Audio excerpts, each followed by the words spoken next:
¿entiendes? ¿Cómo anda todo, ministro? Bueno, lo primero es que siempre hay que tener una actitud positiva. Claro. Porque si decimos otra cosa, lo primero es que la gente huye. Y después, si estamos aquí compartiendo contigo y luego vamos a estar con lo que nos van a seguir a través de tu podcast, Claro. fumándonos un buen tabaco, tenemos que estar bien. Buen tabaco dominicano. Sí. Que fue, de hecho, a mí me encanta que usted es muy coherente, porque lo primero cuando le pasé los 3 cigarros, pues evidentemente no conocía la marca de Omar, y me dijo, cuando vio los cigarros, me dijo, el tabaco dominicano, Seguro. que no había visto todavía que era fuente, el cigarro dominicano, que al final usted algo que desde antes de estar en industria y comercio ya usted sentía esa afinidad al sector. Y me provoca mucha curiosidad. Te voy a enseñar una foto mía ahorita. Ajá. Para que la ponga después. Sí, claro. Yo tendría algunos 18, 20 años, no sé. Lo que sí recuerdo es que eso fue en Puerto Plata, en una discoteca que se llamaba Vivaldi. Tenían unos tubos que uno se tiraba al segundo piso, como los bomberos. y ahí estaba yo con mi tabaco. Sí, pero además tengo una responsabilidad con el sector que me identifico mucho. Claro. Que viene incluso de mi trayectoria de legislador. Y te digo porque defendí el sector siempre en mis iniciativas legislativas y además en los mismos Estados Unidos cuando se ha querido grabar por un enfoque solo de salud y confundido con el cigarrillo, sí, que es otra cosa que no es el tabaco. Claro. Y te debo decir también que mi familia política, mis hijos, por ejemplo, son Bisonó León. Sí. Vienen de León Jiménez, su abuelo, claro. Sus tíos abuelos, son los fundadores de la compañía, o la más vieja o de la más vieja. Sí, la más longeva. La más longeva sí, hoy en día. No fue la primera, pero es la más vieja. Correcto. Entonces nosotros de una u otra manera estamos ligados a un producto que se conoce aquí desde el origen, del descubrimiento de la isla, y que hoy día, por una iniciativa de este gobierno, del presidente Abinader, desde el Ministerio de Industria y Comercio, es ley como patrimonio cultural de la República Dominicana, sí. El tabaco. Sí. Así sí. Que a buena hora y muchas gracias. Buen momento, ¿no? Gracias a usted. El tabaco, el cigarro dicen que las manos de quien lo hace, pero también la compañía. Y esta es una muy buena compañía para disfrutarlo, la verdad. Mira, quizás... Y es lo que yo le digo cuando tengo la oportunidad de socializar. Si le quitáramos el anillo a este tabaco, que ahora es un Arturo Fuente, muy buena marca, sí. y además tiene una historia porque son cubanos que vinieron y se hicieron dominicanos, y ya son dominicanos nacidos en el exterior, pero claro. Es una marca que representa lo que yo veo atrás de un puro. Nosotros estamos fumando no este puro, pero ¿tú sabes lo que hay aquí? Eso quiero entender. ¿Qué usted ve detrás del puro? Yo veo un invernadero, un laboratorio que germinan la semilla, que hay una gente que la coge y la traspasa a un terreno, que la cuidan, alguien que va a la tienda a comprar abono y entonces un chofer que está en ese camión o ese camioneta que lleve ese abono, otro que coge el abono y lo echa, que luego hay hombres y mujeres que recogen las hojas en 3 etapas, claro. Que se divide la mata del tabaco, que lo amarra, que lo lleva a un almacén y lo pone a secar, y una cantidad de gente que hace la comida de todo eso que trabajan en esa área, ¿verdad? Que después que después que está ahí seco y fumigado, hay que despalillarlo y abrirlo y ponerlo en paca y entonces llevarlo a los almacenes. Y luego una cantidad de personas, su mayoría mujeres, correcto, artesanas, que envuelven este tabaco con una mezcla de hojas. Pero para que se envuelva este tabaco, tiene que haber un albañil que construya la nave industrial y tiene que haber alguien que hace todo el trabajo del día a día, de limpiar la oficina, de preparar la comida, Sí, claro. de reparar el banco donde se sientan, en fin, una cadena de gente, pero también está el que hace la caja donde viene este tabaco, el que hace el anillo, que lo hacen aquí en República Correcto. Dominicana, el que lo envuelve en el papel celofán, el que lo lleva a la tienda y la tienda que lo socializa y lo vende. O sea, son 140,000 empleos directos en toda una cadena que envuelve la industria del tabaco, que exporta hoy día 1.300 millones de dólares. Es el producto nacional, bueno, a excepción del oro, ¿verdad? Claro. Que más valor de exportación tiene. Y al final de cuentas nosotros vemos un tabaco. Pero usted, todo ese proceso y esas manos detrás, usted la pudiera igual conectar y relacionar hoy en día con el trabajo que se hace.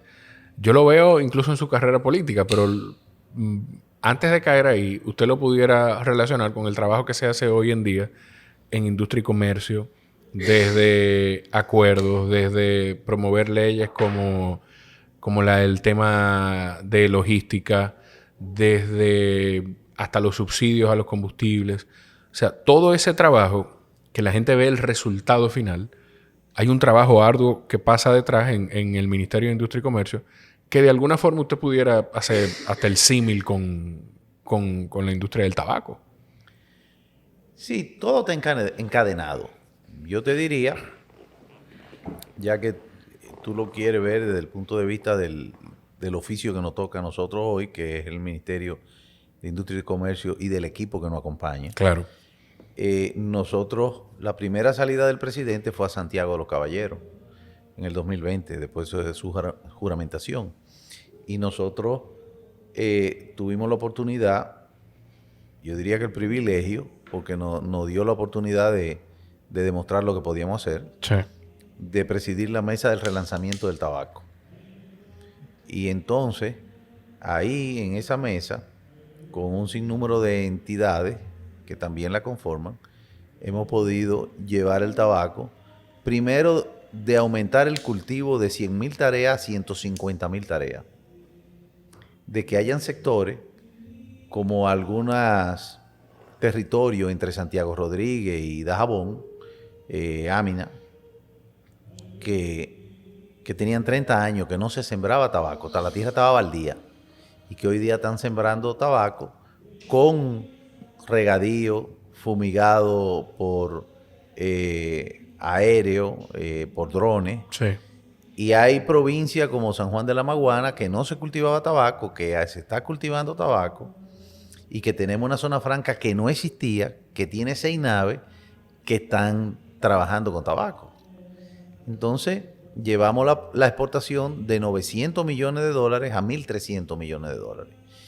Y tú, como muy bien señala, todo eso lo complementan sectores como el emprendedurismo. Sí.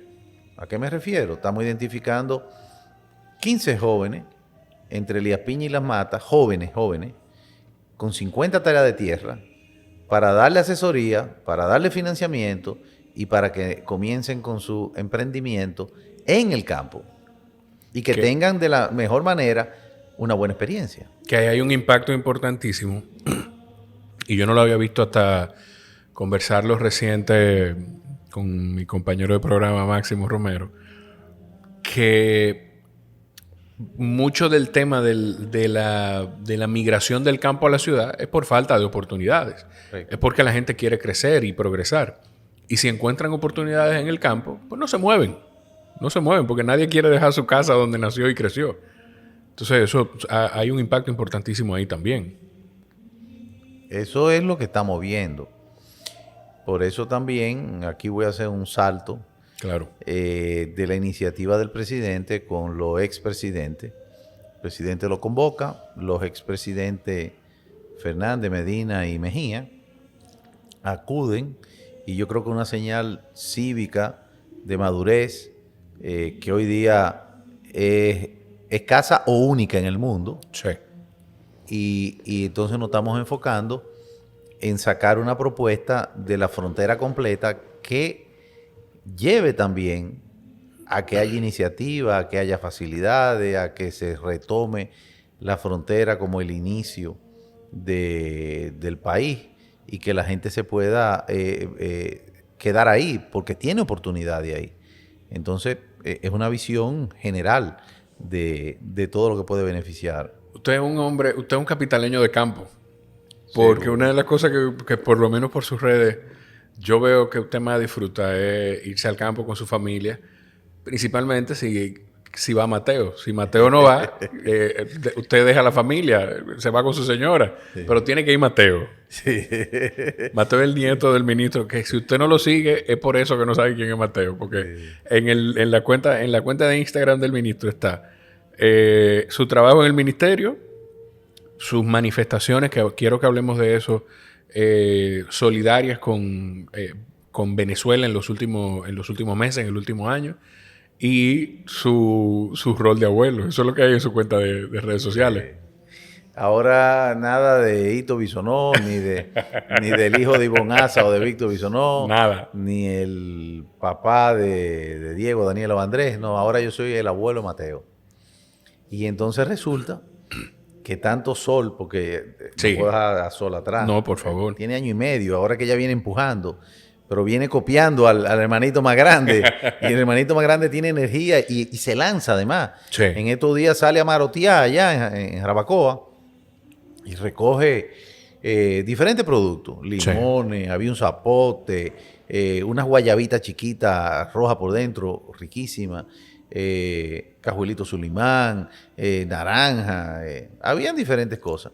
Bueno, pero la mamá le dice, vamos a hacer limonada para que venda limonada. Bueno, pues él hizo su limonada, pero a todo el que le pasaba por adelante, mira, yo vendo limonada, ven a ver esta limonada, dice yo. O sea, él está en su cosa y se enfoca. Claro. Le gustan los animales y yo disfruto porque eso fue a mí me criaron así. En Moca, por ejemplo, en la finca de mi abuela. Te puedo enseñar también fotos de esa época. Yo pequeño, con mi abuela, con unos toros que iban a la feria y se estaban preparando para ir a la feria ganadera. Y entonces, esa es la sangre que corre por la vena de nosotros y de Chabela, mi esposa, también. Y después así criamos a nuestros hijos. Te voy a enseñar también alguna foto de los hijos míos en Jarabacoa o pescando o arriba de una vaca o en los caballos, o con los perros, bueno, en fin. Es tan así que Andrés, por ejemplo, hoy trabaja con el tema de salud costera, con SOS Carbon, y Daniela está, que yo creo que tiene que ver de alguna forma con ese vínculo con la naturaleza y los animales, orientada con el tema. Daniela es vegana y el DBL Market también pues vende productos veganos. El único que no lo manifiesta, por lo menos en el oficio, de alguna forma es Diego, pero eso está sembrado ahí. Sí, Diego es emprendedor, negociante, carnívoro, no es vegano. Sí. Sí. Sí, pero gracias a Dios la mamá, salieron a la mamá los 3. Qué bien. Tú sabes que de las cosas que yo quería entender, este es el tercer encuentro que nosotros tenemos. Y desde el primer momento, pues después de superado que usted es balaguerista en mi corazón, después que yo superé eso ya, pues le gané mucho aprecio y mucho respeto por la distinción que siempre nos manifestamos. Pero Don Hito estuvo en mi podcast en un momento en el que el podcast estaba arrancando. Yo creo que no tenía ni cámara, yo no tenía ni 20 episodios. Y tuvimos una conversación. Caldón, ¿verdad? Sí, en ese momento yo vivía por ahí. Y la última vez fue hace como 3 años. Sí. Porque no habían pasado de elecciones, 2, 3 años. Y igual, a mí, a mi hijo también, cada vez que nos vemos, pues lo mismo. Usted pregunta por el niño, por su mamá. O sea, que hay un vínculo que lo que yo percibo es que más allá de la política. Porque uno se da cuenta cuando, bien o mal, yo creo que me doy cuenta cuando un político me pregunta o me saluda de una forma pensando en cumplir con esos cotejos. Pero con usted hay un tema natural humano. Eso es su formación al final, me imagino. Bueno, pero yo creo que uno debe ser auténtico. Y como tú muy bien dices, es la realidad. Yo creo que los que no están viendo aquí hoy saben lo que es o tener química o simpatía. Sí. Y eso quizás es parte también de la misma educación, aunque a veces, quién sabe, si uno un día anda con un problema o con un dolor de muela o qué sé yo, o distraído con cualquier cosa, eso tú no puedes, el ser humano es... No, eso le toca al otro entenderlo o aceptarlo también. Exactamente. Yo pediría, por ejemplo, que no se juzgue por una ocasión, ya tú mismo lo mencionas, uno hace empatía, uno tiene educación, uno trata de ser cortés, pero es reciprocidad también. Sí. Cuando tú ves una gente que te trata y tú te sientes bien, pues a ti no te queda otra cosa que hacer lo mismo. No, y a usted, voy a utilizar el diminutivo por el refrán, pero a usted el carguito no lo cambió. De verdad, o sea, Bueno, hay gente a la que sí lo cambia. Te puedo decir que no habría justificación, porque además son 40 años viendo muchas cosas. Claro. Y participando de muchas cosas. Y yo tengo muy, muy presente que la posición es irrelevante, porque eso va y viene. Lo que siempre queda es el servicio que tú puedas dar, la impronta y los amigos que tú hagas, teniendo también presente que en la política y en la administración pública ni se agradece ni se guarda rencor.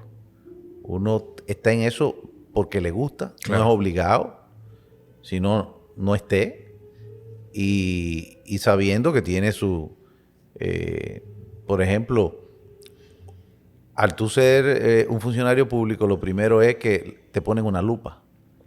Y hay alguna gente que incluso se extralimitan y van a lo personal o cualquier cosa hoy día con la posverdad o con Sí. lo que se está viendo, lamentablemente. Pero hay que estar consciente de que hoy tú tienes una posición y mañana no la va a tener. Cuando se asume una responsabilidad pública, lo único que tú tienes seguro, como la vida, es la salida. Claro. Y entonces, si tú tienes los pies sobre la tierra, te tienes que dar cuenta que es una oportunidad que tú tienes para servir, para atender, para marcar diferencias, para dejar impronta y para que cuando tú salgas de ahí no te traumatice y no te haga falta. Claro.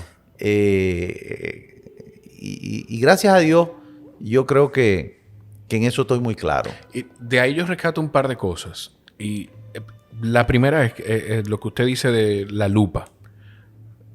A veces, además de la lupa, de la mucha atención que le pueden poner a un funcionario, incluso llegan hasta las provocaciones disfrazadas. Porque yo estaba escuchando, no voy a decir el programa, evidentemente, pero yo estaba escuchando una entrevista que a usted le hacían en un panel en el que le hacían una pregunta sobre el tema de la migración, el CES, y si respaldaba que se le dieran permiso, que si se dieran los permisos. Y usted empezaba a hablar de... Qué difícil. Para que lo van a conectar con el espacio, pero nada. Son personas a las que yo respeto, la mayoría. Que estaba no, eso es público, que estaba en la ley. Fue público y fue ayer, fue como dice.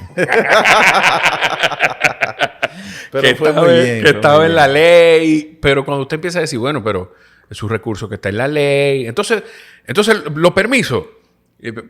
Pero espérate, pero él no terminó de responderte. O sea, tú lo que quieres es que él te diga que los permisos para agarrarlo por ahí.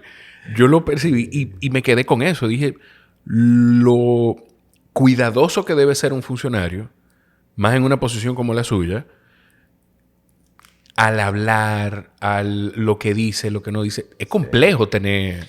Muy, muy complejo. Miren, estos días yo estaba casualmente en ese mismo programa y utilicé una palabra que para mí, en su significado, era que alguien que no conociera una situación pues sencillamente la desconocía. Claro.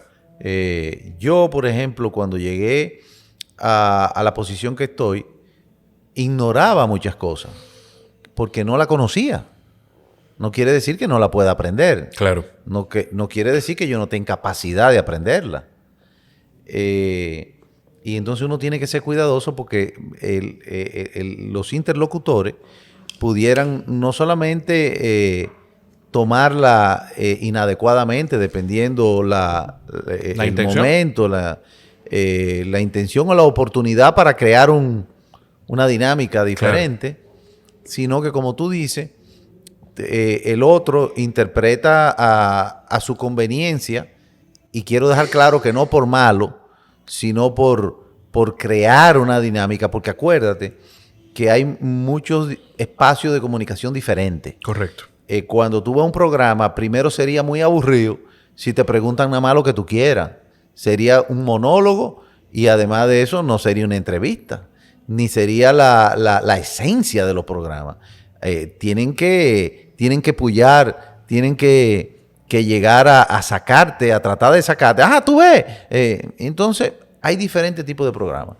Lo importante es que siempre se mantengan dentro de la decencia, claro, dentro de la prudencia, y se sabe que el que tiene un poquito de experiencia recibe una pregunta y contesta lo que le conviene. Entonces, hay que tener suficiente paciencia para no dejarse provocar, porque ese es el trabajo del otro, no se puede tomar por malo. Claro. Y entonces tratar de insistir en el planteamiento que uno quiere hacer. Lo otro que yo rescato de lo que usted decía es, usted es uno de los, yo no sé si pocos, pero uno de los ministros en las principales oficinas del gobierno que estuvo la gestión completa pasada, y ya vamos en 9 meses, 10 meses de esta gestión, y usted se ha mantenido allí. Dos cosas. Primero, ¿qué tan distinto es ese primer año en el Ministerio de Industria y Comercio a estos primeros 9 meses de esta segunda gestión del presidente Abinader? Y ¿cómo se hace eso? O sea, es un tema, es hasta un consenso entre usted y el presidente, porque me imagino que usted también querrá hacer otras cosas o aportar desde otro lugar en algún momento. ¿Eso se llega a conversar en algún momento con el presidente? Bueno, fíjate, yo me imagino que el presidente tiene la misma preguntas, inquietudes con él mismo que tengo yo con mi equipo. ¿Cómo es eso? Bueno, muy sencillo. En el 2020 yo llegué con un equipo excelente y yo creo que todos en los 5 años que yo tengo son responsables de los resultados. Yo soy uno. Es como el que dirige una orquesta. Claro. Marca el paso. Pero si tú le quitas el violín o el cello o la tambora o en un merengue le quita el piano, la güira, se desafina, no toca igual. Entonces es un equipo.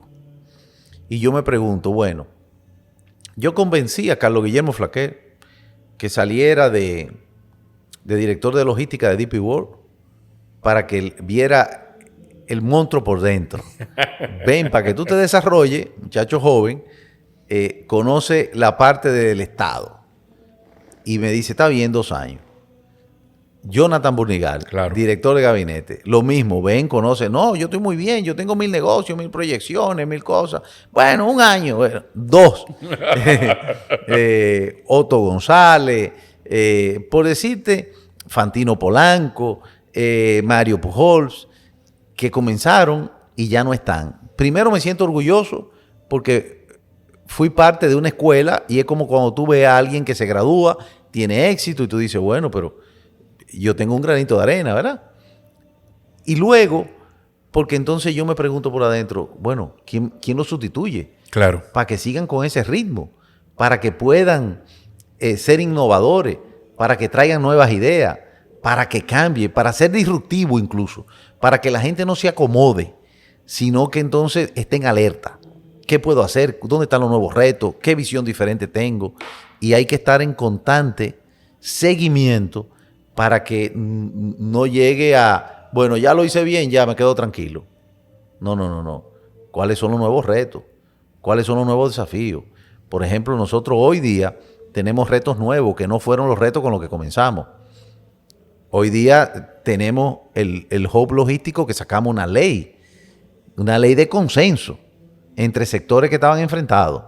Estamos hablando de la ley de logística. De la ley de logística, que los sectores que estaban enfrentados eran las navieras. Enfrentados por competencia, digo. Sí, claro. Los navieros, la zona franca y las industrias.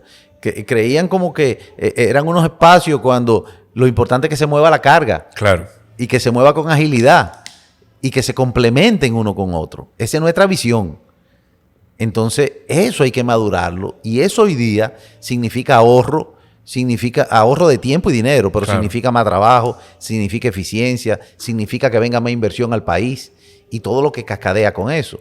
La economía naranja. La economía naranja nosotros comenzamos a trabajarla, pero ahora la estamos potencializando porque ya la hemos entendido y estamos más maduros para eso.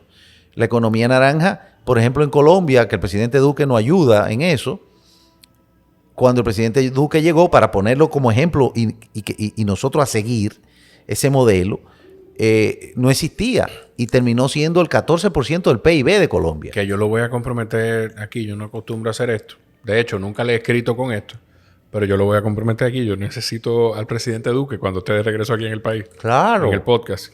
Yo estoy seguro que... Un encanto de persona. Sí, no. Y ha hecho varios incluso. Sí, claro. Sí.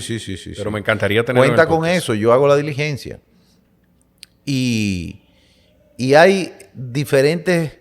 Por ejemplo, ahora estamos relanzando la mesa del tabaco. Como te dije, ahora con jóvenes, con otro tipo de alianza entre los que son los grandes consumidores y los productores pequeños, para que puedan tener más valor su producción, porque es lo que ellos necesitan, no cualquier cosa. Claro. Y de qué manera. Y en fin, nosotros vamos buscando la manera de ir madurando. Estamos con el tema de los semiconductores, que no estaba cuando llegamos, por ejemplo. Que lo escuché explicar, porque mucha gente ha escuchado el tema de los semiconductores y se queda con pero ¿y qué ha pasado con los semiconductores? Pero lo escuché explicar de que ya el paso que falta no es nuestro, sino de nuestros aliados. Correcto. ¿Por qué no estamos trabajando semiconductores ya? Que usted lo explicó en otra entrevista reciente. Porque fíjate, lo primero es una responsabilidad que el presidente Abinader ha entendido como estadista, no como presidente. Porque si fuera como presidente, es qué yo hago y qué yo dejo para que lo vean aquí ahora. Claro. No, esto es una visión de que nosotros tenemos que dar los pasos. Cuando tú vas a subir una escalera, tú no la subes por el último peldaño. ¿Por dónde tú comienzas? Pisando el primer escalón. Claro. Entonces, ¿qué son los semiconductores? Es el chip que antes o que todavía se produce en China, que los Estados Unidos, desde antes del COVID, sí, porque es la doctrina Monroe de América primero, claro, se dio cuenta que tenía que traer sus inversiones que se habían ido a otros países buscando economía a gran escala, la tenía que traer a su país. Pero viene el COVID, ¡pam!, y explota. Y se dan cuenta de dos cosas. Primero, ¿y dónde está mi materia prima? O sea, el chip de la lavadora, del carro, del teléfono, ¿dónde está? ¡Ay! Está en China. Y entonces, el mundo está cerrado. ¿Cómo lo traigo? Claro. No lo puedo traer porque no hay barco, no hay avión y está lejísimo. Número uno. ¿Y está donde empezó todo? Exacto. Número dos, entonces, cónchole. Y si nosotros lo traemos, tenemos más espacio y tenemos más oportunidades de que lo hagan en República Dominicana, en Estados Unidos. Claro. Ahora, ¿qué pasa? Mover una fábrica de eso. ¿Tú sabes cuánto cuesta una fábrica de eso? ¿Cuánto? $5 billones, la más chiquita, que es una que tiene Purdue University, que nosotros contratamos a Purdue, sí, para trabajar con ellos el modelo que teníamos que implementar. y son 5 billones de dólares y está dentro de la universidad. Pero ¿tú sabes cuánto cuesta una más o menos regular? Que van a poner los taiwaneses en Estados Unidos. 100 billones de dólares. Billones en inglés. Son 1.000. Son 100.000. ¿Son 100.000 o 100 millones de No, millones? cada billón son 1.000 millones. Exacto. Sí.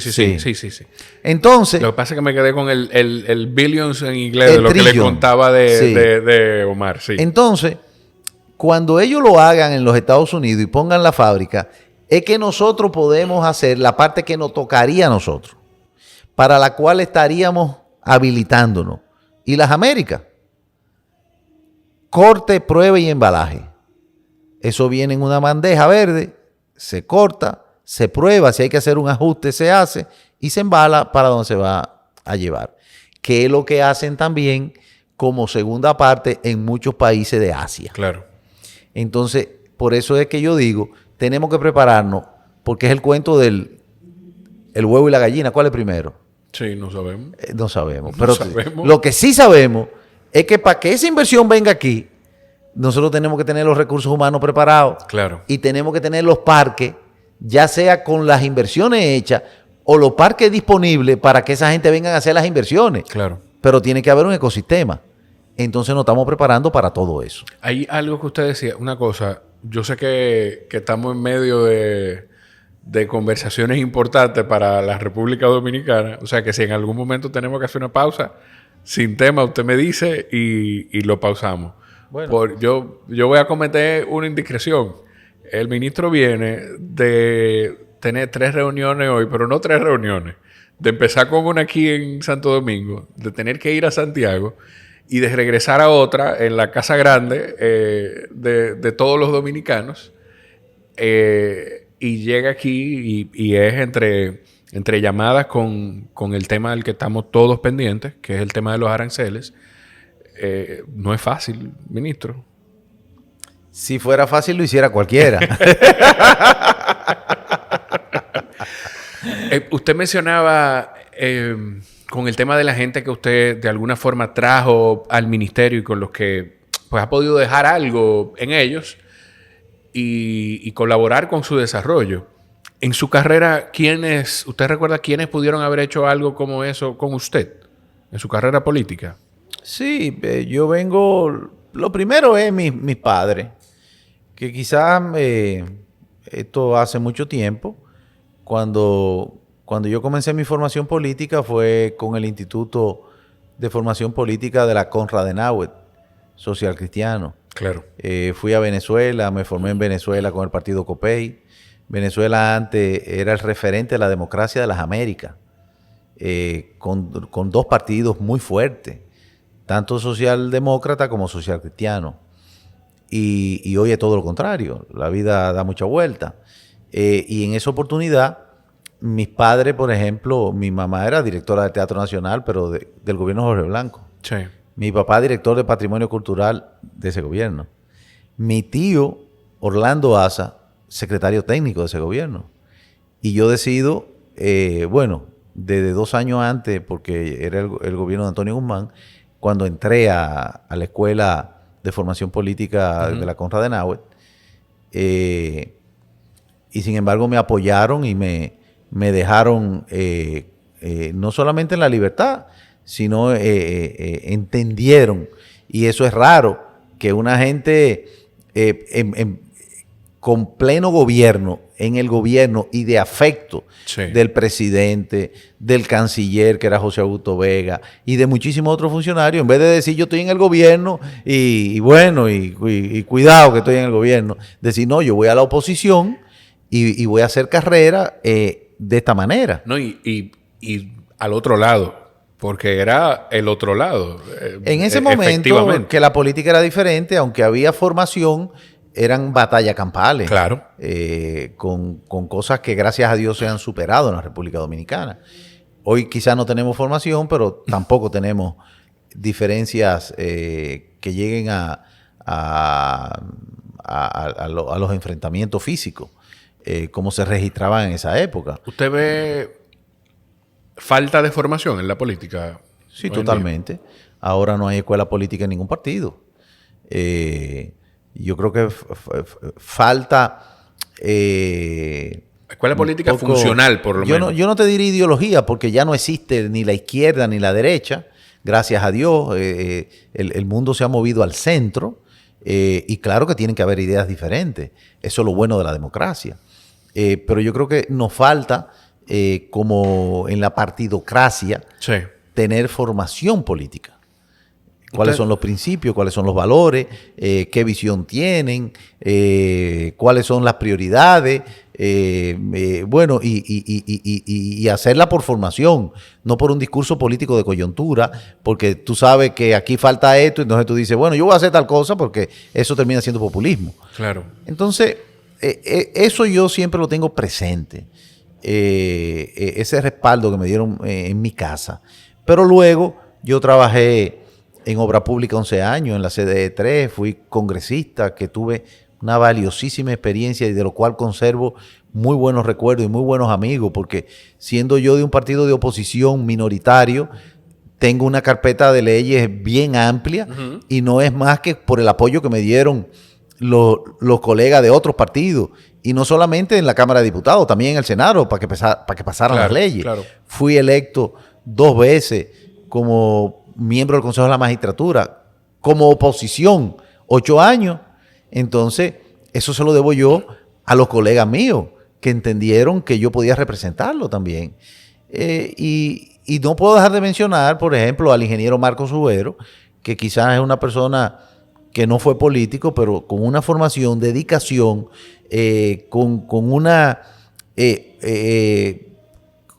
conciencia muy clara de lo que es el servidor público y de lo que es rendir cuenta, asumir responsabilidad, dar respuesta, ser accesible, resolver cosas que incluso están más allá de tu responsabilidades, porque cuando a ti te plantean algo y tú puedes llamar a un colega ministro o a otro director y hacerle una pregunta o ver si se puede atender cuál cosa, no te quita nada y quizás le resuelve mucho a otra persona. Fueron escuela para mí. Marco Subero, ¿en qué momento estuvo? Él fue ministro de Obras Públicas. Fue el ministro, porque eso era lo que no tenía claro, si ese trabajo suyo en Obras Públicas fue con él o con el ingeniero. No, yo entré cuando Pedro Delgado Malagón. Ok.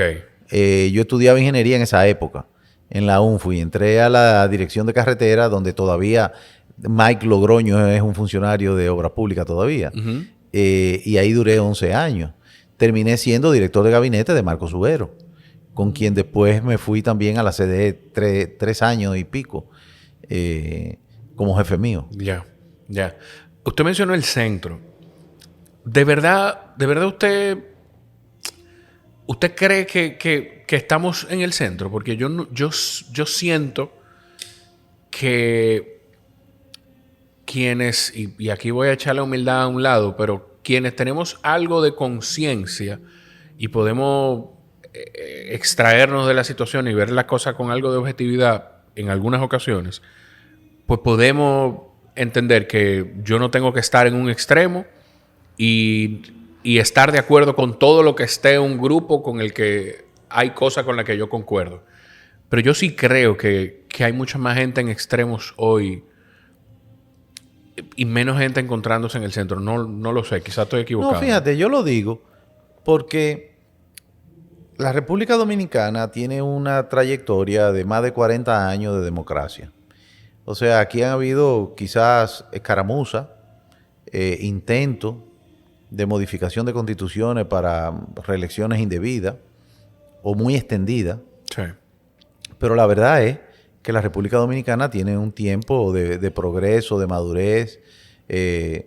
Tú, por ejemplo, te vas a cualquier azotea de un edificio en la capital y la capital llega a Boca Chica y la capital llega a San Cristóbal y la capital llega a Pedro Brán. Sí. Y hay edificios y hay instituciones y la inversión viene y se va consolidando cada vez más la República Dominicana como destino.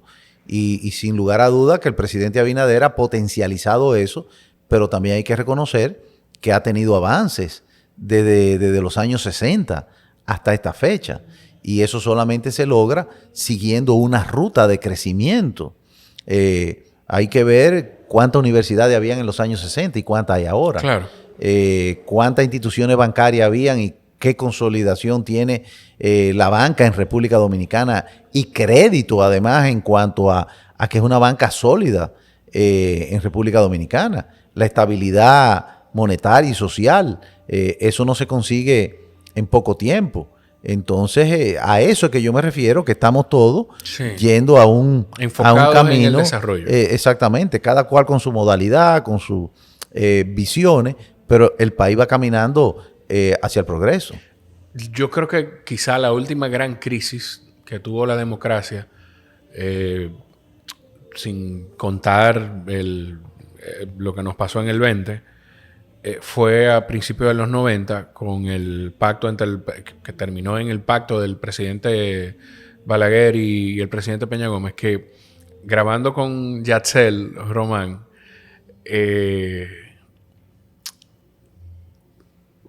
pensaba, le comentaba de una conversación que tuve con alguien más, en el que, pues, para mucha gente en aquel momento, pues el presidente Peña Gómez no debió aceptar ese pacto, ese trato, porque al final fue entregar 2 años de gobierno de alguna manera ilegítimo al presidente Balaguer. Pero también después, cuando uno va creciendo, yo hoy lo veo como un gesto hasta de madurez política.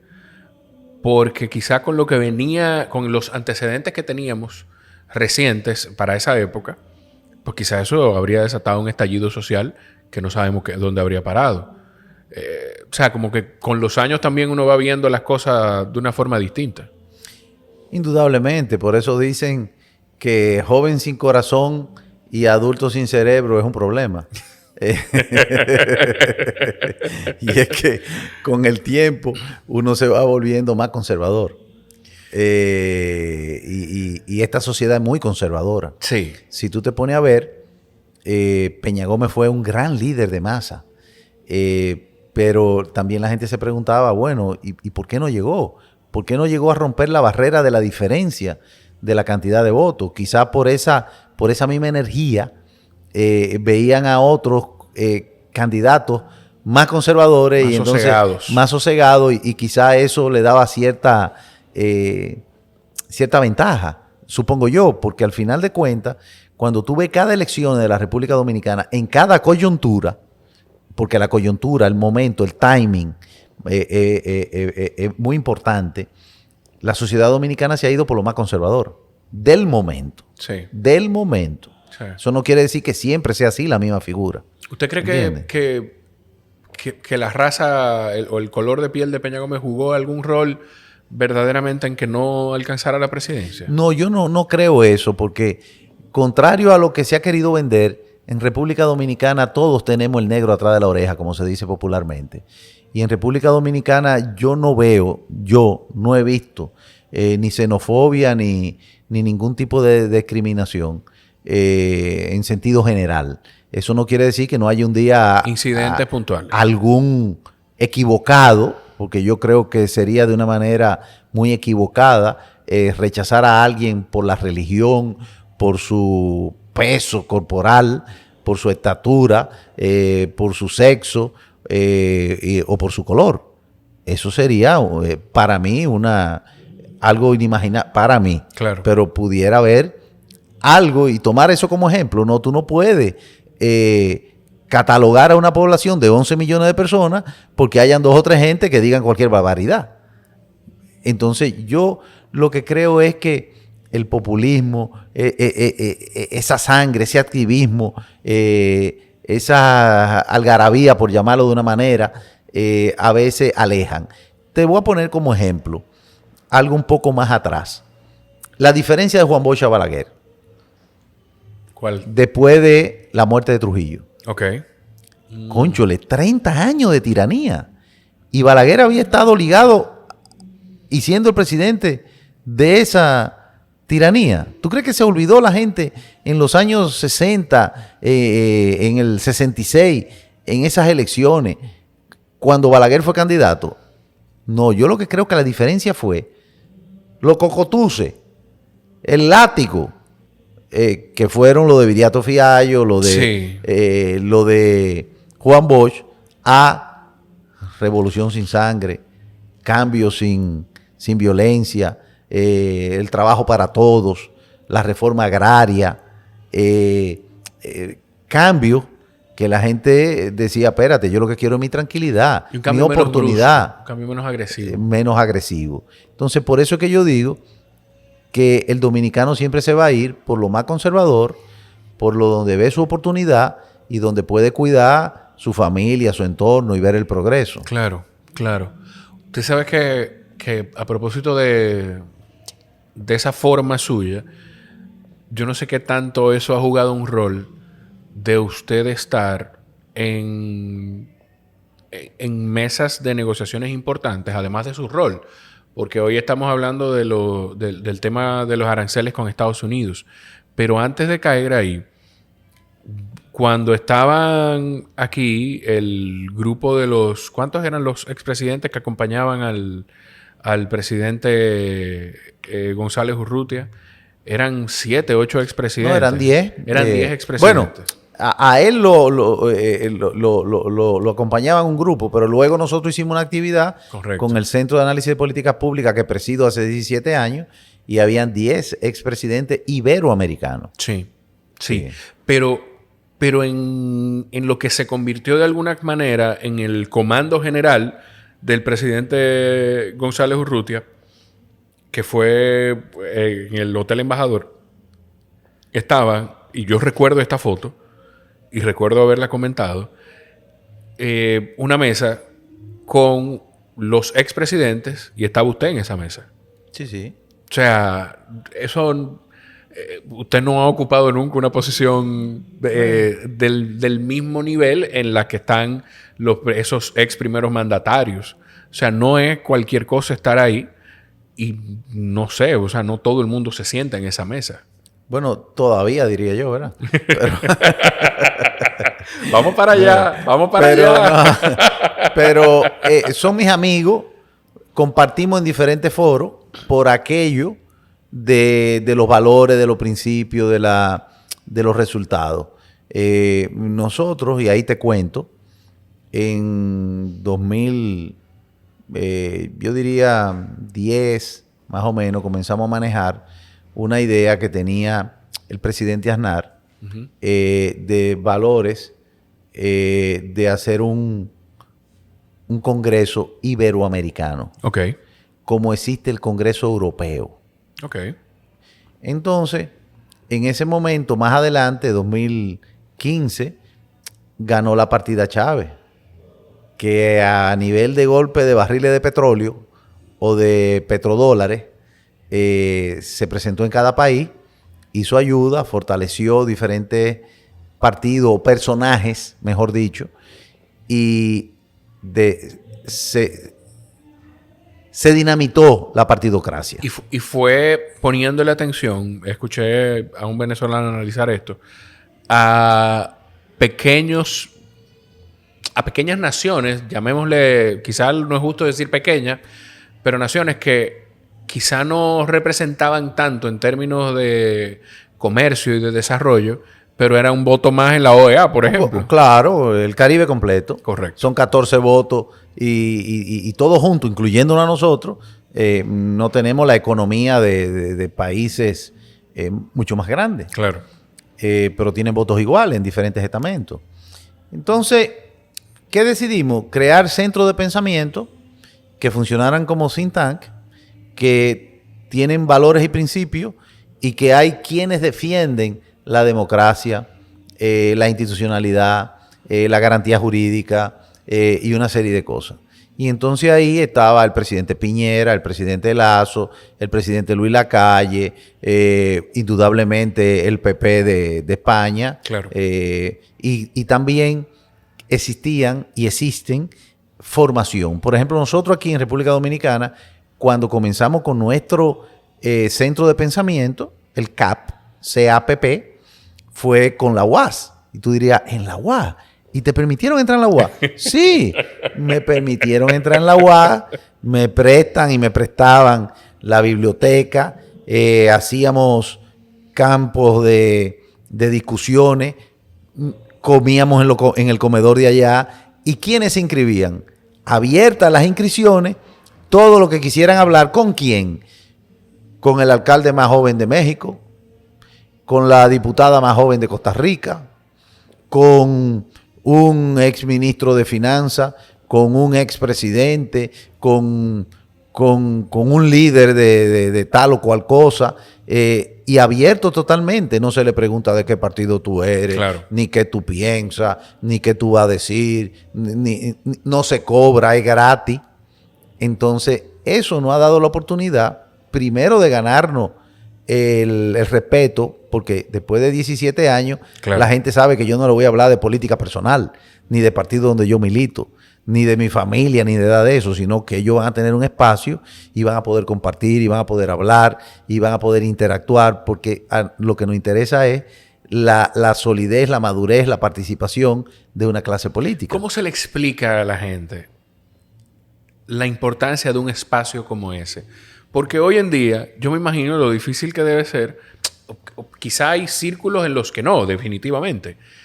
Pero para el dominicano que lo que está pensando hoy en si va a dejar para que en la casa le guarden comida o cena en la noche, ¿cómo a una gente se le explica la importancia de un espacio como ese? Lo saben y se acercan todo tipo de personas. Te voy a poner un ejemplo. Por favor. Yo un día estoy en mi oficina y llega un muchacho, se llama Emmanuel, que hoy es un buen abogado, y era dirigente de la FED, de la UAS, Sí. con Rudy de los Santos, que tiene también un movimiento claro. ahora. Y eso. Un abrazo grande a Rudy. Era un dirigente también de la FED, de la UAS. Nada que ver con mi línea política. Unas cuantas libras menos en aquel momento, Rudy, sí. me imagino. Nada que ver con mi línea política, por el contrario. Pero ya nos conocíamos. Y entonces, Emmanuel me lleva a un americano que se llama Fred. Y el americano no encontraba cómo llegar a la UAS, a lo interno de la UAS. Ok. Y él lo que tiene es una incubadora del área de Derecho que comienza desde temprano, y es ya una cultura en los Estados Unidos, de que los estudiantes de Derecho comiencen a subir estrado en la parte civil a dar asistencia a personas de escasos recursos que no tengan recursos para pagar un abogado y resolver algunos problemas. ¿Cuáles son esos problemas? Un divorcio, corregir un acta de nacimiento, temas, vamos a decir que casi burocráticos. Uh-huh. Y entonces él tiene y tenía en ese momento la iniciativa de crear esa incubadora aquí y en la UAS, que era y es la universidad más populosa y donde asisten personas con menos recursos económicos. Pues yo quiero que tú sepas que nosotros formamos ese grupo y fueron más de 10 grupos a los Estados Unidos con 10 y 15 personas a tener experiencia de 2 y 3 meses en los tribunales de los Estados Unidos, wow, donde daban justicia y tenían funcionarios dominicanos. Nunca se quedó nadie, nunca hubo problema de visado. Y después la misma embajada puso dinero, $50,000 mensuales, para crear una oficina para esos muchachos aquí, que se hizo ahí al lado, atrás de la ruina de San Francisco, en la zona colonial, y funcionando como incubadora. Entonces, imagínate lo bien que me siento yo. Y esas no son gente que tú dices que yo las recluté para hacer campaña, que yo no las recluté para que me apoyaran a mí, que yo no las recluté para el partido donde participaba, y que mucho menos le puse algún tipo de exigencia o algo de eso. Claro. Y están ahí. Le pueden preguntar a ellos. Entonces, por eso yo te decía al principio que la política también es una vocación.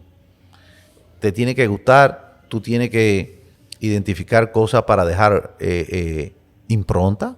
Y yo supongo que la impronta de todo que tiene aspiraciones políticas quiere ser impronta positiva. Claro. Y algo que pueda soñarse, crearse, madurar y bueno, y que funcione. Soñarse como el sueño de la vicepresidenta. Usted me la puso ahí. Don Hito, hablemos de ese tema de los presidenciables en el PRM. Hoy en día hay más de una decena de... Wow, a mí no me gusta maltratar a la gente. Pero nada, más de una decena de supuestos proyectos presidenciales.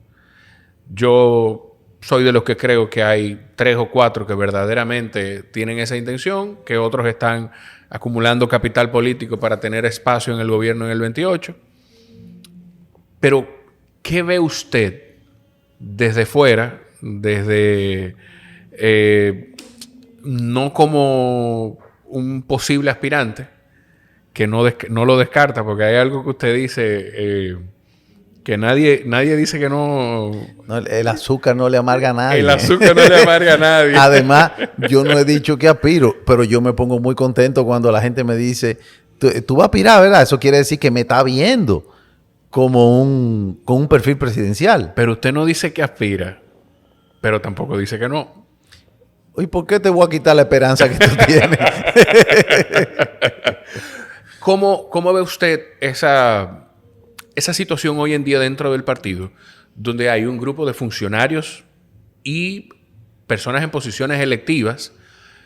Yo no sé si incluía a la vice dentro de posiciones electivas, porque aunque ella es votada, está en una boleta, pero la gente no vota directamente por ella, pero digamos que sí. ¿Cómo usted ve ese escenario de hoy en día? Mira, son varias cosas. Lo primero es que ahorita te dije como ejemplo que la visión de un estadista, como el presidente Abinader, con el tema de los semiconductores, es pisar el primer escalón de la escalera para poder dejar una impronta y que se llegue a subir a donde se tiene que ir. Claro. Y yo supongo que mucha gente también está pisando ese primer escalón para que lo vean como una figura presidencial, con todo su derecho. Lo que yo he dicho desde el primer día, y eso lo veo como una experiencia, no solamente aquí, sino también fuera de aquí. Y después te voy a poner un ejemplo y lo voy a decir público, aunque fue una conversación privada. Todo tiene su tiempo y su manera. Claro que el político está aspirando todos los días.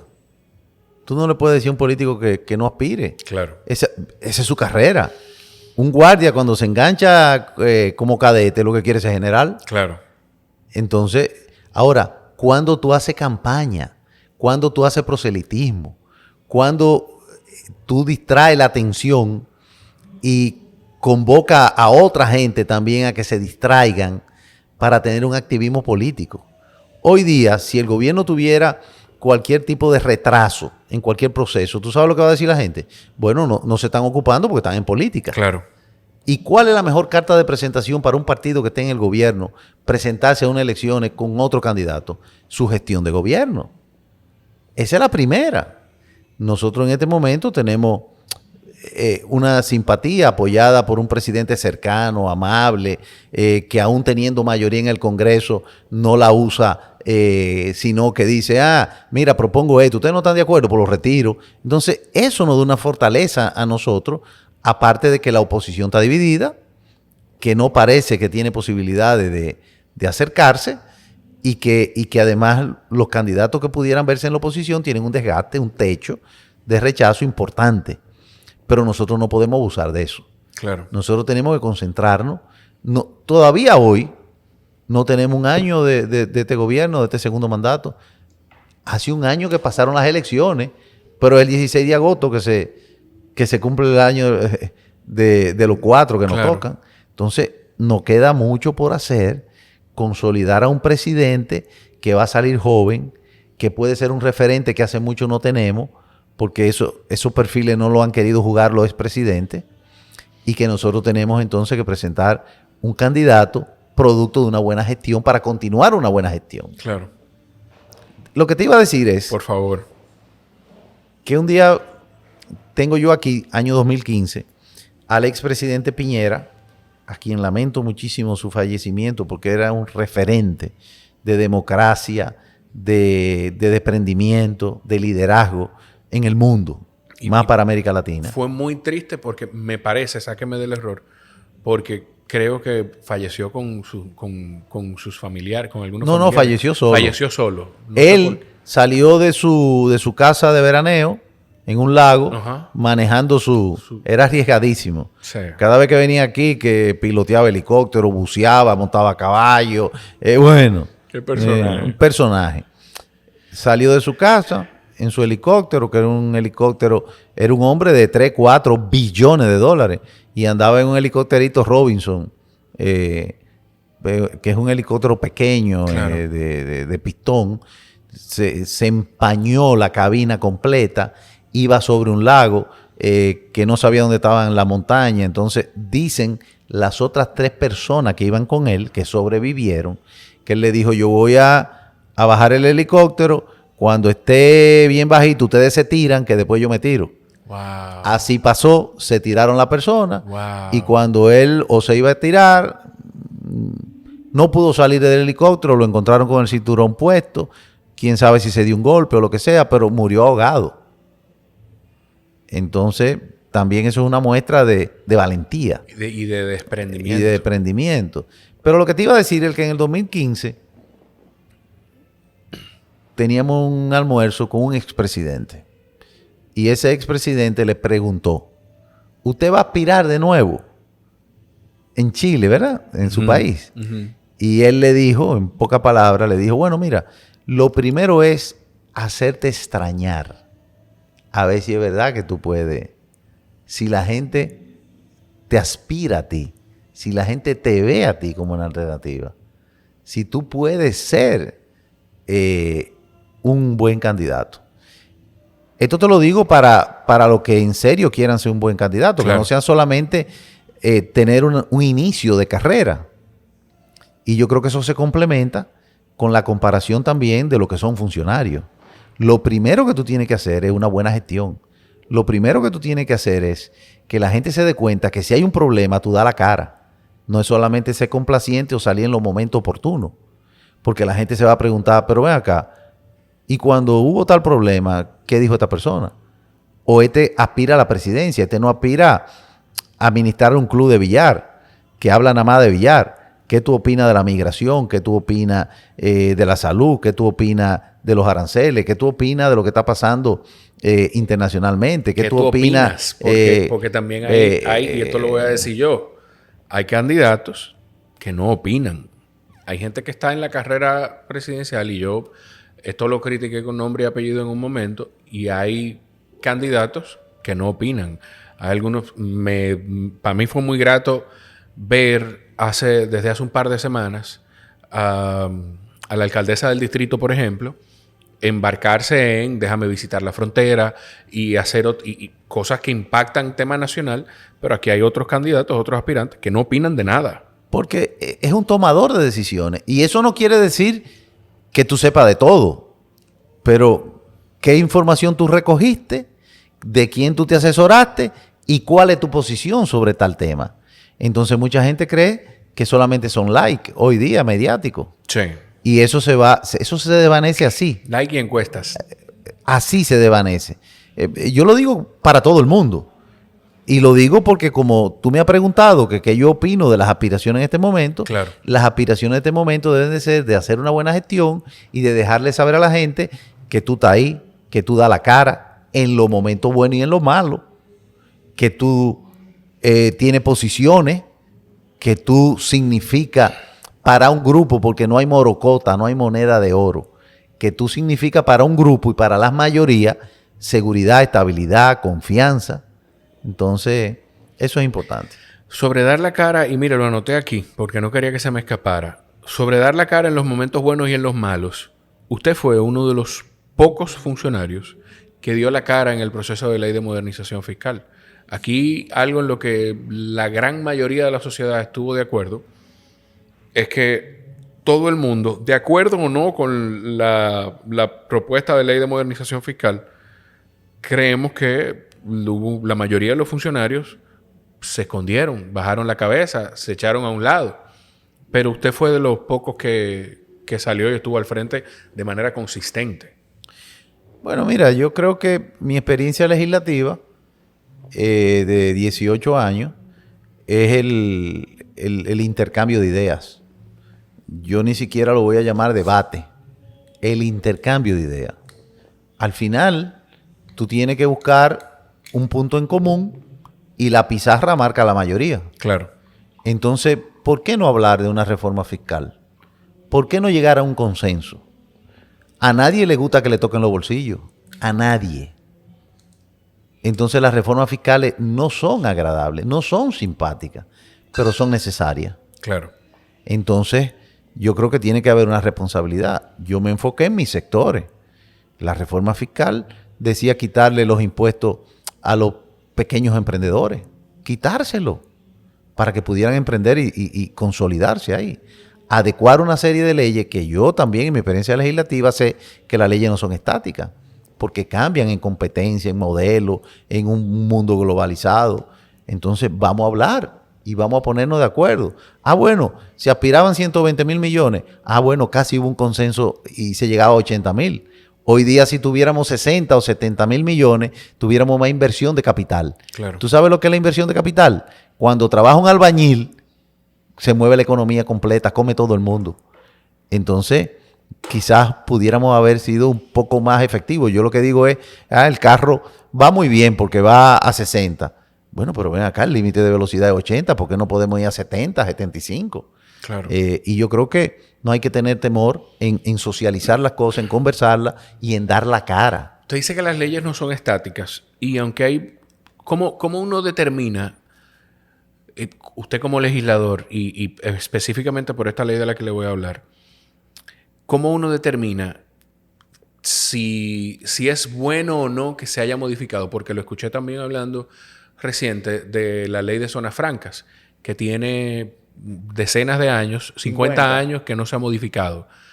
Pero usted lo decía como algo positivo. Yo no conozco la ley de zonas francas, por eso no sé si eso verdaderamente es positivo o manda un mensaje de estabilidad o no. Bueno, porque la ley de zona franca es un régimen que existe en 137 países. Ok. O sea, el que está instalado aquí, si le cambian las normas, sencillamente se va para Costa Rica, para Honduras, para México, para China, para cualquier otro sitio donde hay 137 régimen que quieren tenerlo. Entonces, en este caso, cuando tú tienes una empresa como Edward hace dispositivos médicos. Sí. O sea, hoy día, si tú vas a algún hospital en los Estados Unidos, puede ser muy seguro que si te suturan, si te dan punto, el hilo lo hicieron en República Dominicana. Puede ser que si te ponen un catéter o un marcapaso, es hecho aquí, en Jaina. Puede ser que si te sacan el plasma de la sangre, la máquina la hayan hecho aquí. Puede ser que si tú compras un breaker General Electric, es hecho en República Dominicana. Puede ser de que si tú le compras una prenda Tiffany a tu señora, a tu hija, está hecha en República Dominicana. Entonces, esa gente se expande, se queda aquí y viene, ¿verdad? Edward la vendieron por 4.500 millones de dólares. Y el 80% de su posición es en República Dominicana. ¿Tú crees que una gente va a invertir esa cantidad de dinero si hay una inestabilidad jurídica? El dinero es cobardísimo. No va donde tiene riesgo. Claro. Entonces, cuando tú das seguridad, la gente dice, no, ahí se puede ir. Esa gente tiene 50 años, estable, conocen lo que es el régimen y saben que si nosotros vamos allá, no nos van a poner en sobresalto. Usted sabe que usted me guarda, usted tiene un parecido en algo con otro miembro de su partido, que es con Roberto Ángel Salcedo. Yo no sé cómo es ese vínculo entre ustedes, pero se parecen en que llegaron al PRM pues en el proceso de campaña del 20, aunque yo creo que usted se juramentó. Bueno, no sé si se juramentaron ya después de... Yo llegué un poco antes. Usted llegó un poco antes. Sí. Bueno, pero llegaron al PRM y usted con toda su experiencia pues, ha servido y ha sido un servidor público pues eficiente. Y yo no sé, yo creo que de alguna forma mucha gente en la población, y no sé si dentro del partido, los ponen en el mismo lugar. Yo no sé si todos los PRMistas los ven a ustedes, a usted y a él como PRMistas.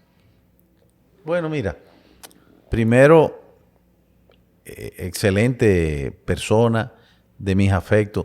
Y déjame decirte algo, el país es tan chiquito, que nosotros tenemos una tía, murió hace como 2 meses, en común, tía Marina, esposa de mi tío Felo, el hermano mayor de mi mamá. Qué bien. Y por el lado de él, hermana de su abuela. Y esos son los linderos de República Dominicana. Sí. Y además un joven, más joven que yo, aunque Poquito, yo creo que no pero parecemos mucho, ¿verdad? En la edad. Talentoso, exitoso en su área. Pero mi relación con la política viene ya te dije, de los años 82. Y mi relación con mucha gente en el partido, en el PRM, incluso con esa misma frontera de familiaridad. Claro. La vicepresidenta es mi comadre. Paliza está casado con una sobrina de Chabel y mía. ¿Qué te digo? Don Hipólito, Carolina son mi familia. Rita, mi hermana, es hermana de Carolina.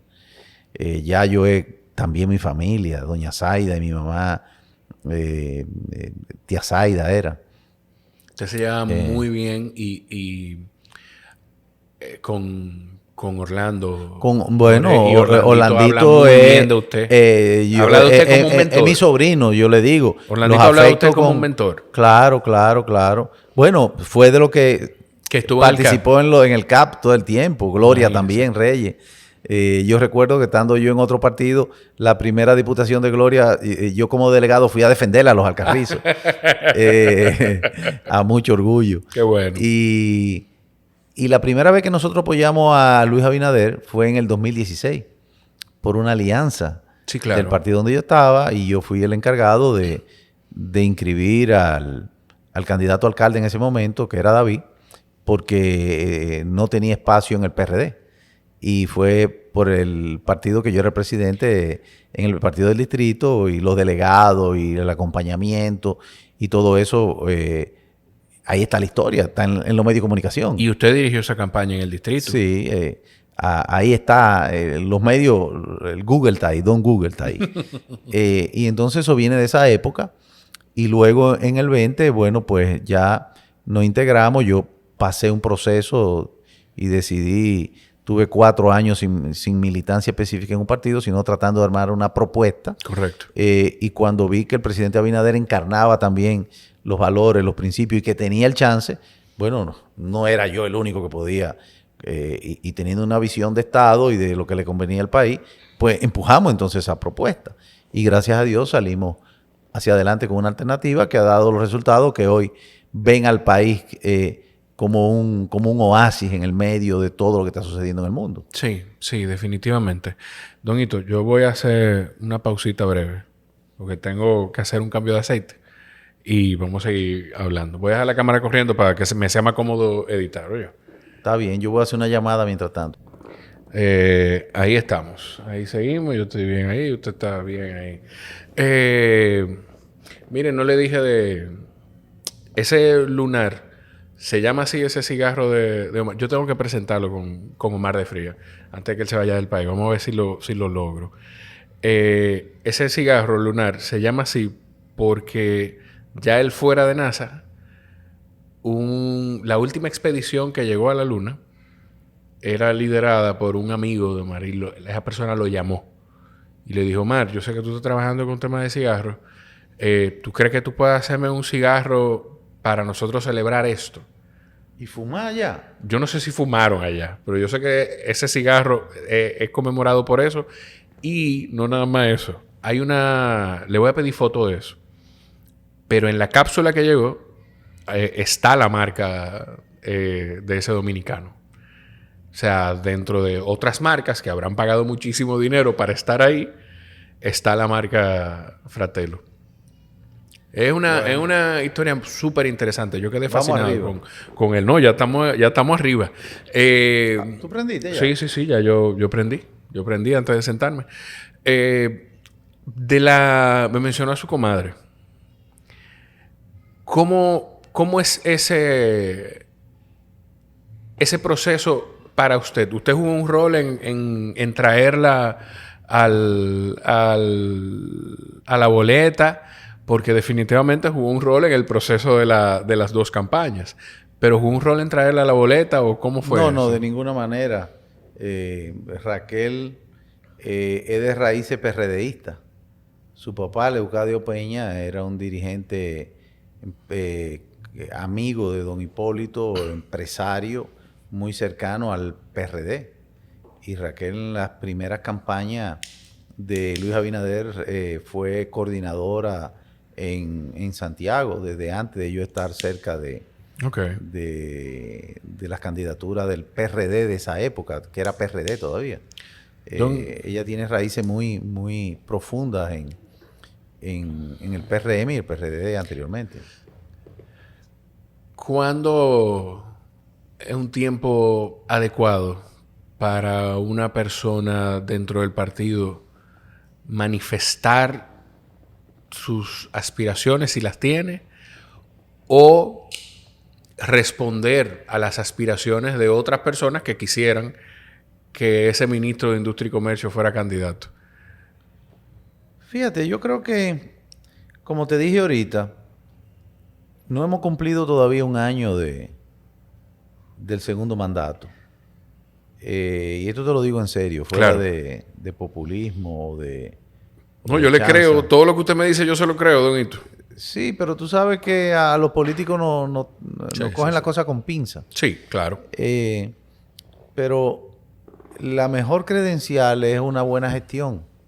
Sí, y uno tiene que ser coherente.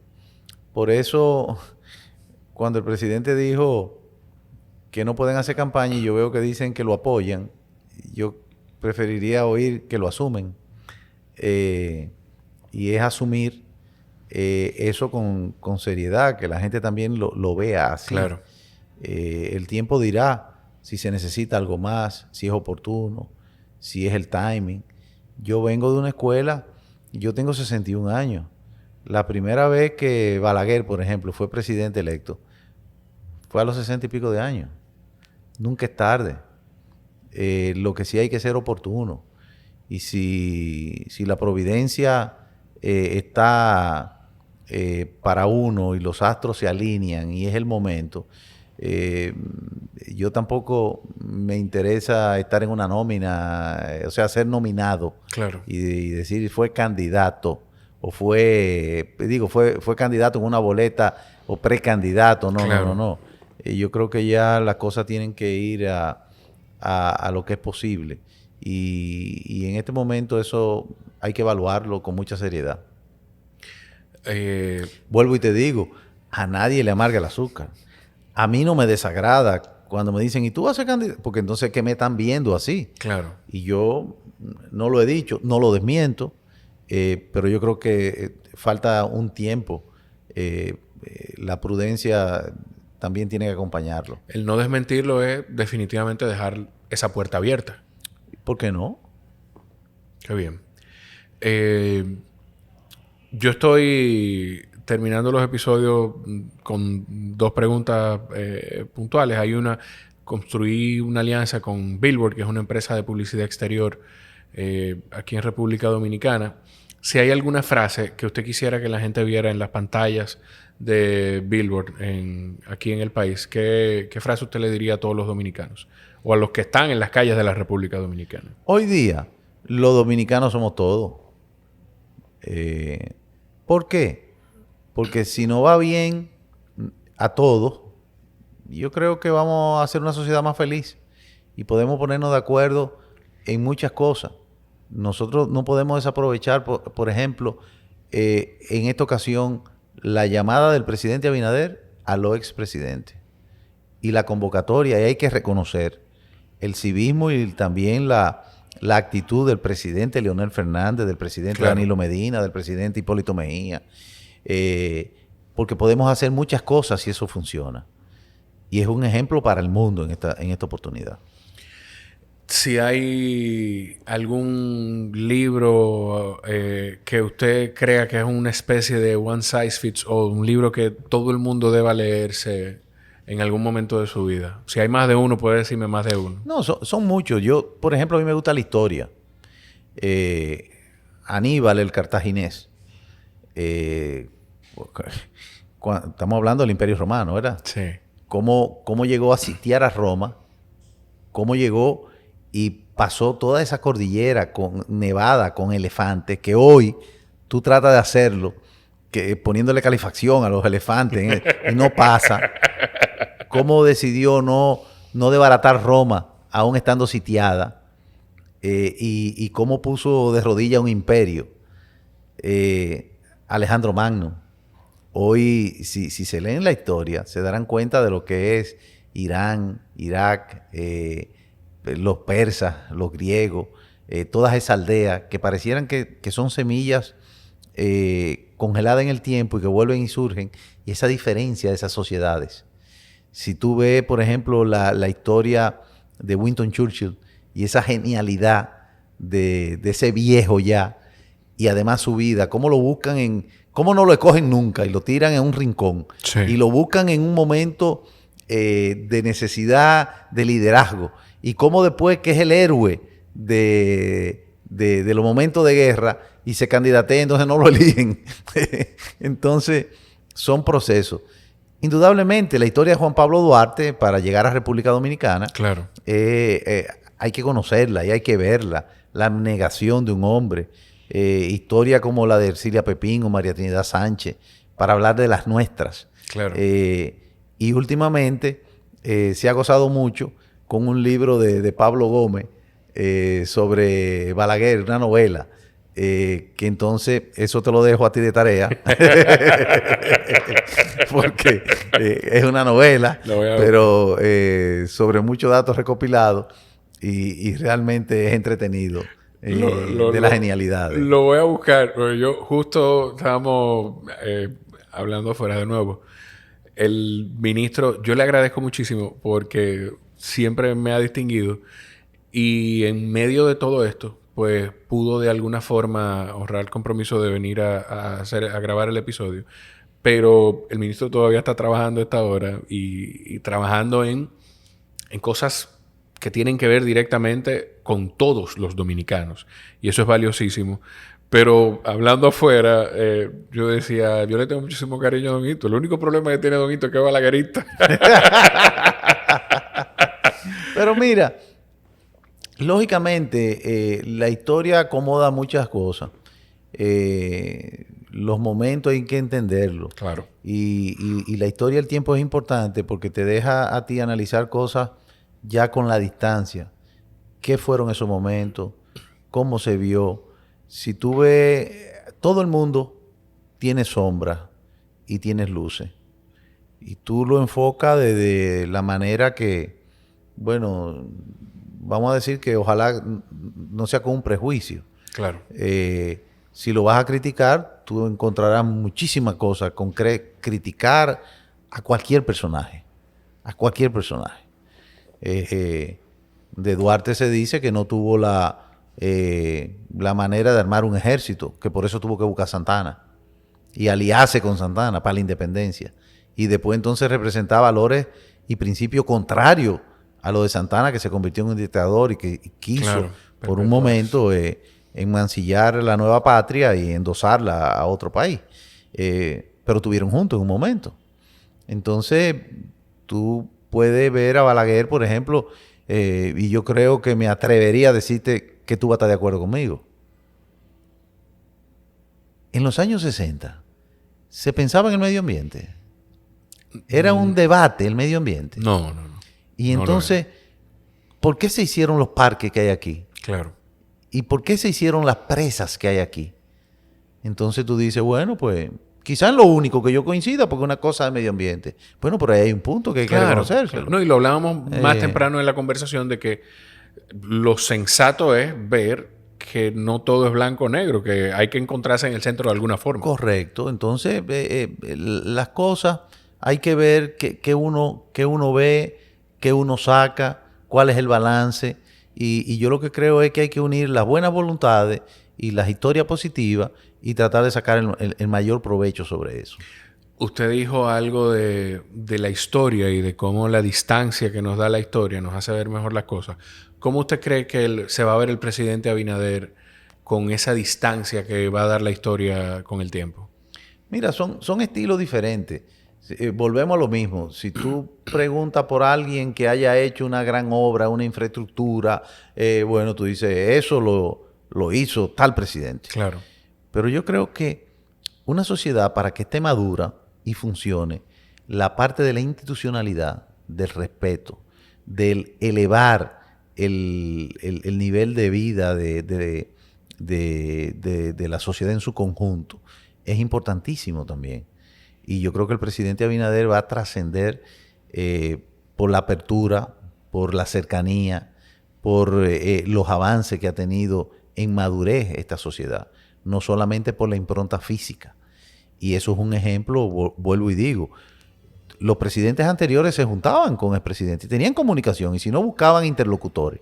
Pero el presidente Abinader se ha atrevido, ¿dónde es que tú te quieres juntar conmigo? ¿En tu partido? Yo voy. ¿En tu casa? Yo te visito. Vamos a hacer esto juntos, dime qué tú opinas. Vamos a firmarlo juntos, ven. Entonces, son huellas imborrables que van a estar en la historia. Claro, claro. A mí me va a marcar. Yo soy muy romántico con algunas cosas y a mí me va a marcar mucho el discurso de victoria del presidente Abinader, este último, cuando ganó en la reelección. Venir de ir tomando conciencia a través de los años y venir de presidentes que han querido de alguna forma perpetuarse o ir modificando la Constitución para mantenerse en el Estado, en el gobierno, a un presidente que diga la Constitución Dominicana dice esto, yo no voy a intentar modificar la Constitución, yo voy, mi legado, dentro de tantas cosas, pero mi legado va a ser este. A mí me emocionó mucho eso. Y yo creo que eso va a ser un... Y lo cumplió. Y lo cumplió. Porque incluso tiene candado ya la Constitución. Ya el presidente de turno no puede convocar a una reforma constitucional porque la Constitución lo prohíbe para un beneficio de un cambio claro. de elección o reelección. Más de lo que ya dice la ley de 2 mandatos consecutivos. Pero lo mismo, sin entrar en referencia política, se ha cuidado de que el Poder Judicial sea independiente. Ya no es un miembro del partido político claro. que está en el gobierno, que preside la Suprema, por ejemplo, como había pasado anteriormente, consecuentemente. No, y hay un ejemplo que a mí me gusta mucho poner, que es que en algún momento quisieron utilizar como herramienta de politiquería en campaña la elección del presidente del Tribunal Constitucional, Napoleón Esteves Lavandier, asociándolo de alguna forma al presidente, como que era una persona del presidente, pero las decisiones que han salido del Tribunal Constitucional no van en favor del partido de gobierno para nada. El tiempo es un dictador y demuestra muchas cosas. Don Hito, yo le agradezco muchísimo siempre la disposición. Yo siempre voy a tener cosas que conversar con usted. Yo estoy seguro que más adelante grabaremos en otro episodio del podcast. Ojalá sea así, igual disfrutando un buen cigarro y con esta misma apertura que usted siempre ha demostrado. Buen cigarro, una buena compañía y yo estoy seguro que una buena conectividad con lo que te sigue en el podcast. Ya veremos. Siempre un placer. Un honor. A ustedes, si llegaron hasta aquí, cada vez que compartan el episodio, etiqueten a Don Hito, @HitoBisonó. Lo conocerán como el ministro de Industria y Comercio, pero mucha gente lo conoce como el abuelo de Mateo. Nos escuchamos en la próxima. Bye, bye.